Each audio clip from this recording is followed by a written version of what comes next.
When a 22-year-old waitress counted out $3,180 onto the county clerk's desk, every cent she'd saved in 4 years, the line behind her laughed out loud. She was buying a building the town had already condemned, a diner with a caved-in roof, soot-black windows, and a "Danger, Do Not Enter" sign nailed to the door. Harlan Mercer, the richest man in Mapleton, stood by the window, laughing louder than anybody. Then he leaned in close, just loud enough for the whole room to hear, and said 4 words he would end up regretting for the rest of his life. "Trash buys trash, sweetheart." 8 months later, the same people who laughed in that line would be standing in a line outside her door, in the cold, before sunrise. And the man who laughed loudest would lose the deal of a lifetime because of that girl, and a whole lot more. But on that October morning, nobody knew any of it, least of all her. Mapleton, Ohio, 40 minutes out of Columbus if you take Route 9 and don't get stuck behind a school bus. The kind of town where everybody knows everybody, where news travels faster than coffee cools, and where Josie Whitaker had just about the worst reputation a person can have, the reputation of a girl with nothing. Josie was 22, small, with sandy brown hair she pinned up with a pencil, and hands that never learned how to sit still. For 4 years she'd waited tables at the Rusty Spoon on the corner of Main and 3rd, $9.50 an hour plus tips, $47 on a good day, $12 on a bad one. She rented a room above the laundromat for $580 a month, and every Friday she tucked a 20 into an old cookie tin. Josie lost her parents young. Her grandmother May raised her, and everything May left behind fit into one object, a fat notebook with a checkered cover, held shut by a rubber band. Recipes. 40 years of them, written in pencil. Apple pie with cinnamon and a secret spoonful of cider vinegar. Peach cobbler. Buttermilk biscuits. On the last page, in her grandmother's handwriting, "Bake for people, not for money. The money finds its way after." Josie read that line every night, and every night she figured Grandma May had probably gotten that one wrong, because the money never found its way anywhere. Then old Earl, who owned the Rusty Spoon, passed away. No heirs came forward, the taxes hadn't been paid in 3 years, and the county put the building up for auction. By then, the kitchen roof had come down under the February snow, the wiring had been declared a fire hazard, and the county board had posted a demolition notice on the door. The whole town knew exactly why Harlan Mercer wanted that building. Mercer had been buying up Main Street block by block for 2 years. The pharmacy, the old movie theater, Barnes's hardware store. He walked around town in a tan blazer that smelled of expensive cologne and talked to people like the conversation itself was a favor.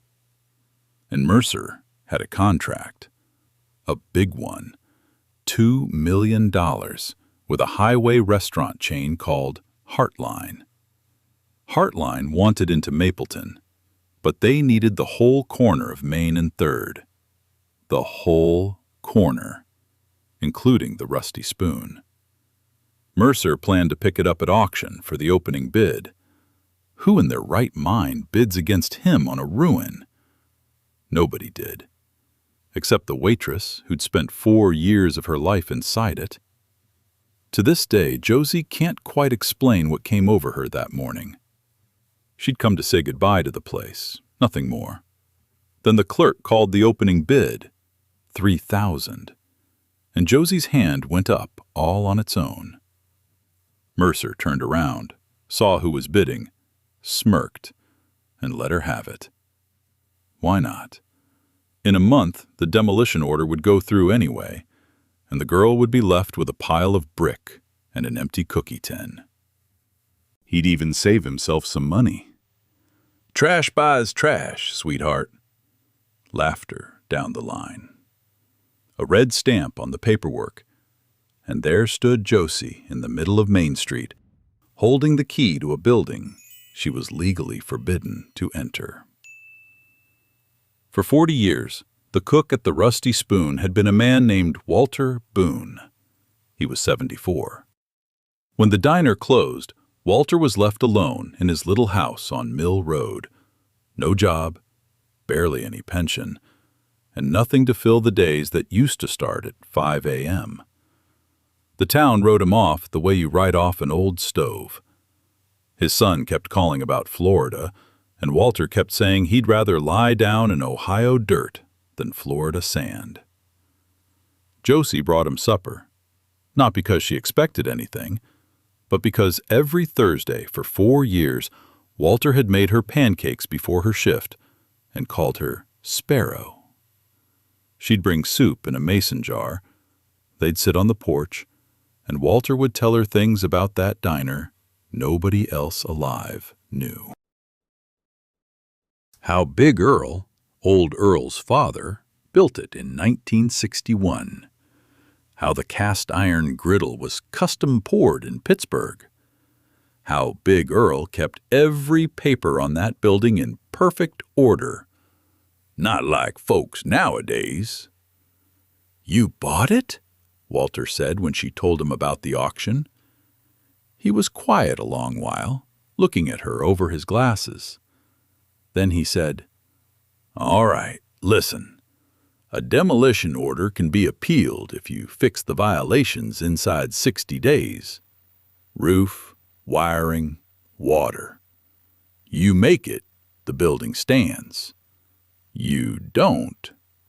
"I know," Josie said. "Mercer gets the lot for free." "Then what are you sitting here for, Sparrow?" Walter got up out of his chair, and for the first time in half a year, there was something alive in his eyes. "Go get my tools." What happened over the next 2 months, Mapleton discussed over every supper table in town. A waitress and an old man tore down a collapsed roof by themselves, one board a night. Josie bought materials at storm-damaged sales and drove out to the county dump, where $20 got her nearly new plywood off a demolished warehouse.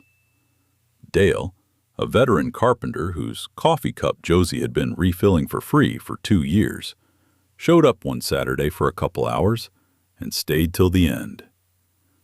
The wiring got rebuilt by Cole, the young mechanic nobody would hire because of his stutter, the one who turned red every time Josie set a plate in front of him. Mercer watched, with a smirk at first, then without one.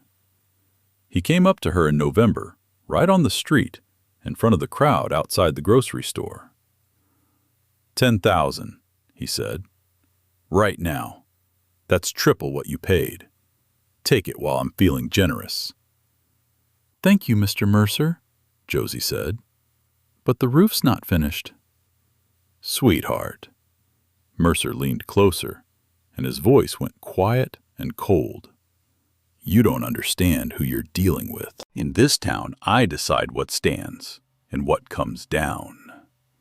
"Then you'll want to watch this one stand," Josie said, and walked on, because her hands were freezing and there was a half-painted wall waiting. Not everything went right. In December, an old pipe burst, and overnight the water destroyed a month of work. The fresh drywall came off in sheets, and Josie sat on an upturned bucket in the middle of that swamp and cried for the first time since the whole thing started. Quietly, the grown-up way, wiping her cheeks with her sleeve, Walter put a hand on her shoulder and said only, "Big Earl poured this foundation 3 times in 61.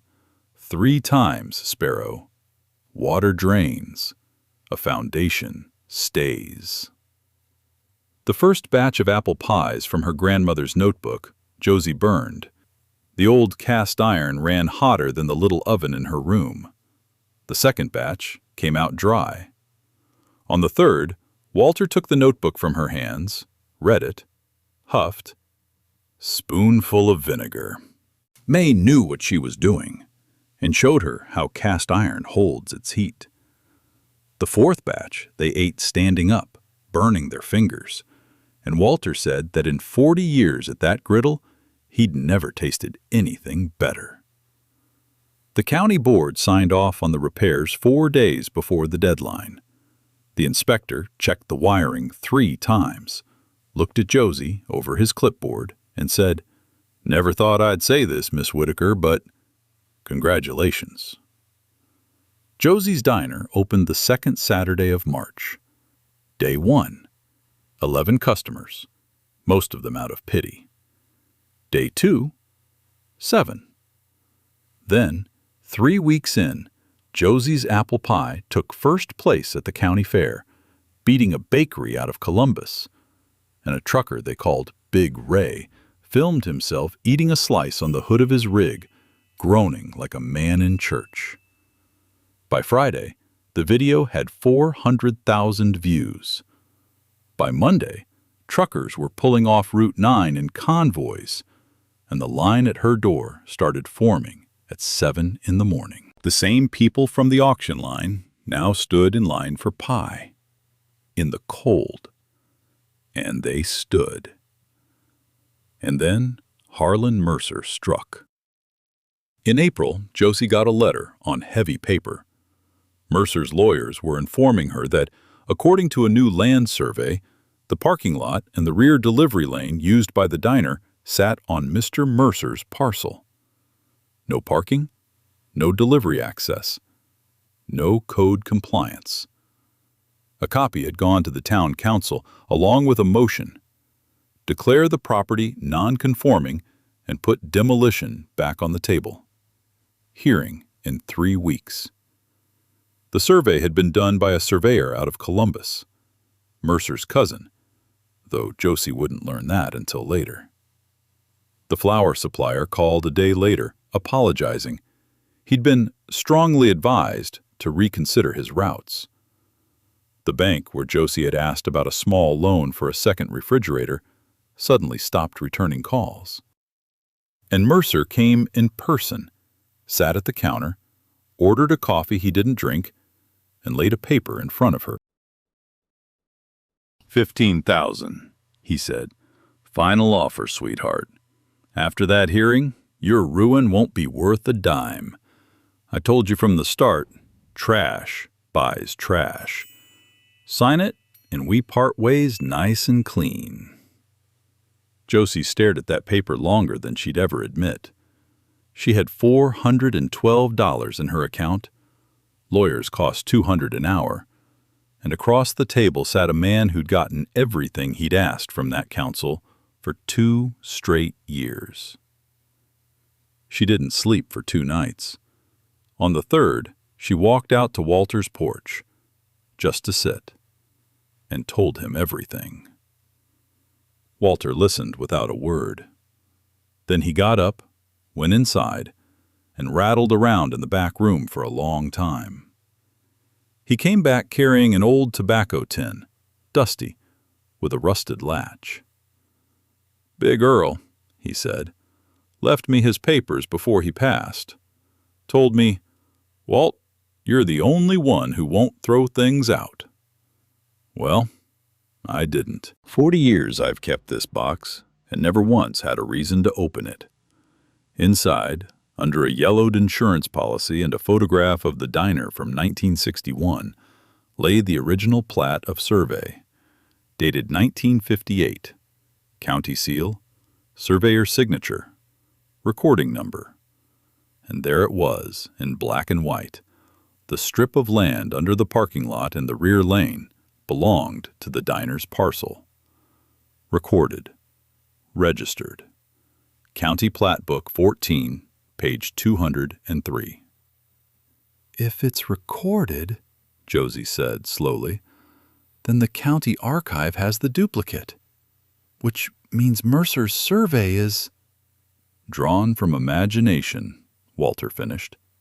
And a made-up survey filed with the town council, my little sparrow. That comes with consequences. Big ones. The council hearing packed the hall.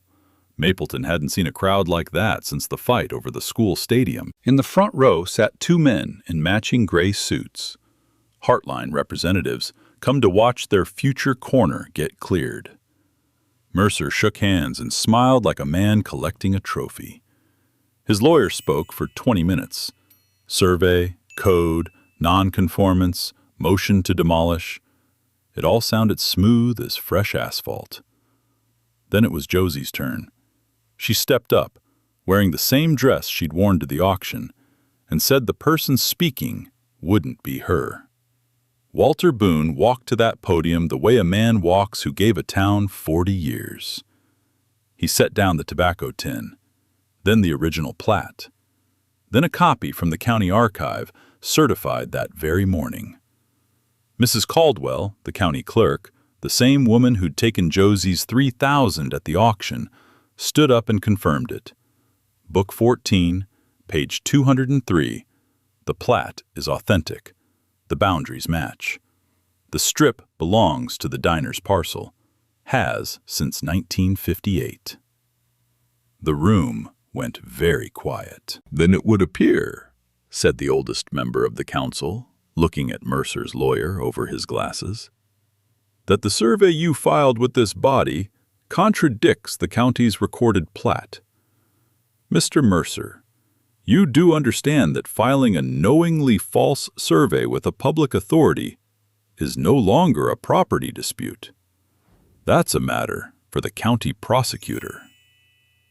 Mercer started saying something about a contractor's technical error, but the two men in gray suits were already on their feet. One of them slid a folder with the Heartline logo into his briefcase, and on his way out, not bothering to lower his voice, said the sentence half of Mapleton was repeating by supper time. We don't build on dirty paper. The deal is dead. $2 million walked out of that hall. The rest came down after it. The bank that had financed Mercer's Main Street buying spree against the future contract called in the loans. The county prosecutor opened an inquiry into the survey, and the surveyor from Columbus, scrambling to save his license, testified about exactly who had asked him for what. Mercer had to sell the pharmacy and the movie theater, fast and cheap, to cover the debt. They say the last time his tan blazer was seen outside the bank, somebody on the steps said quietly, "Trash buys trash." And nobody laughed, because by then, it wasn't a joke. It was just the truth. And Josie's diner stayed right where it stood, on its own corner, on its own land, down to the last inch. By fall, Josie had 3 people working for her. Cole, who didn't turn red anymore, well, mostly, her school friend Hannah at the counter, and Walter, back at his cast-iron griddle, making pancakes before opening every Thursday, same as always. The school district signed a contract with the diner for pies for 3 schools, $85,000 a year, and when Josie signed the papers, she kept one hand on the checkered notebook, like a witness taking an oath. There's a frame on the wall by the register now, not a diploma, not the first dollar, just a page in an old woman's pencil. Bake for people, not for money. The money finds its way after. Grandma May wasn't wrong. It just turns out the money arrives last. People come first. Sometimes the worthless thing isn't the building, or the old man, or the girl with a cookie tin full of 20s. Sometimes the only worthless thing in town is the eye of a man who forgot how to see. So, would you have bet everything you'd ever saved on a building the whole town had condemned? Tell us in the comments. And think of someone in your life who got underestimated by everybody except you.